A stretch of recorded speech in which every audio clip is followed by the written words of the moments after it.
Hej og velkommen til min YouTube kanal. I dag vil jeg lave et korttrik og en tutorial til det korttrik. Selve korttricket hedder The Slop Card Trick. Og det fungerer sådan, at man kan blande kortene lige så meget man vil. Det gør ingen forskel. Og så skal man vælge et kort. Vi kan bare tage et tilfældigt kort herinde fra midten af. Lad os sige den her. Og så kan jeg vise det til kameraet en gang sådan her, så I ved hvad det er. Og det vi gør, vi tager kortet, vi putter det ind sådan omkring den nederste bunken et eller andet sted. Og så giver vi kortene nogle cuts. Kan blande dem på alle mulige måder. Sådan er det lige meget. Der. Så når kortene er ved at blive blandet, så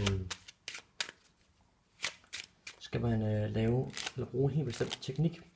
Det er, hvor du tager nogle kort sådan her, vender dem om, tager nogle flere kort, vender dem om, og så fortsætter du bare sådan hele vejen igennem, så det hele bliver mixed totalt op. Op og ned, og så er der næsten sådan der. Så nu har vi nogle steder i bunken, hvor kortene ligger ansigt til ryg, nogle steder, hvor det ligger fra ryg til ansigt, og så er der også nogle steder, tror du ej, men der ligger de sådan ryg til ryg. Så det gør, hvis jeg nu er, at jeg lægger korten her engang, så kan jeg knipse fingeren sådan her, og så kommer alle kortene i orden igen, ud over jeres kort. Er I klar? Der var den. Klub 4.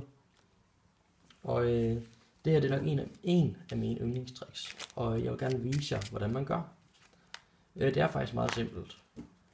Det gør det for nogen til at vælge et kort. Ups, det kunne være den her.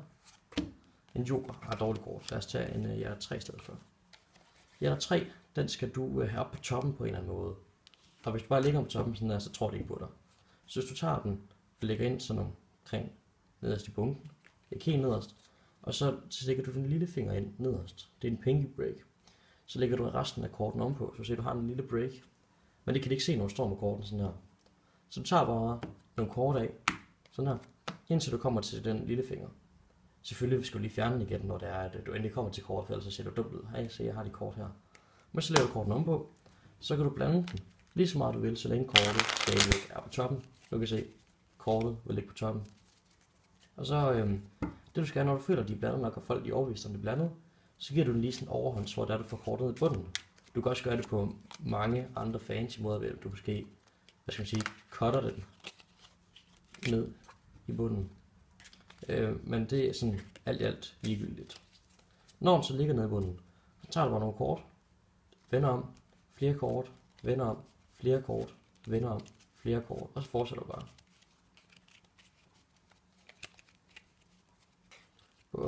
Og så når du kommer til det sidste kort, det er deres kort, så vender du bare det hele op sådan her, og lægger den ovenpå, eller bare lægger den ind, det bestemmer selv, men vender den om, det vil jeg gøre.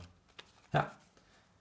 Og så viser man jo så, at nogle steder, der ligger det med ryg til ansigt, for ryg til ansigt igen, men faktisk, så er det sådan, at den ene halvdel, der er det bagsiden, og den anden side, der er det alle, sådan, hvor man kan se billederne.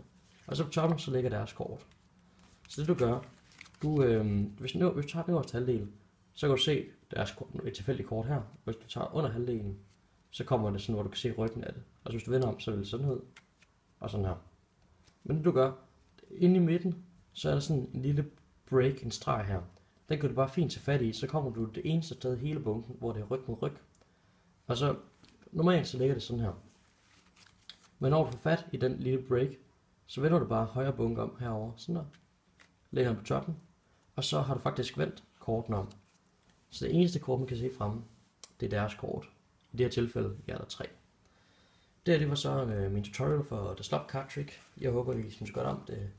Like og del videoen, og subscribe, hvis I gerne vil se mere. I'll see you next time.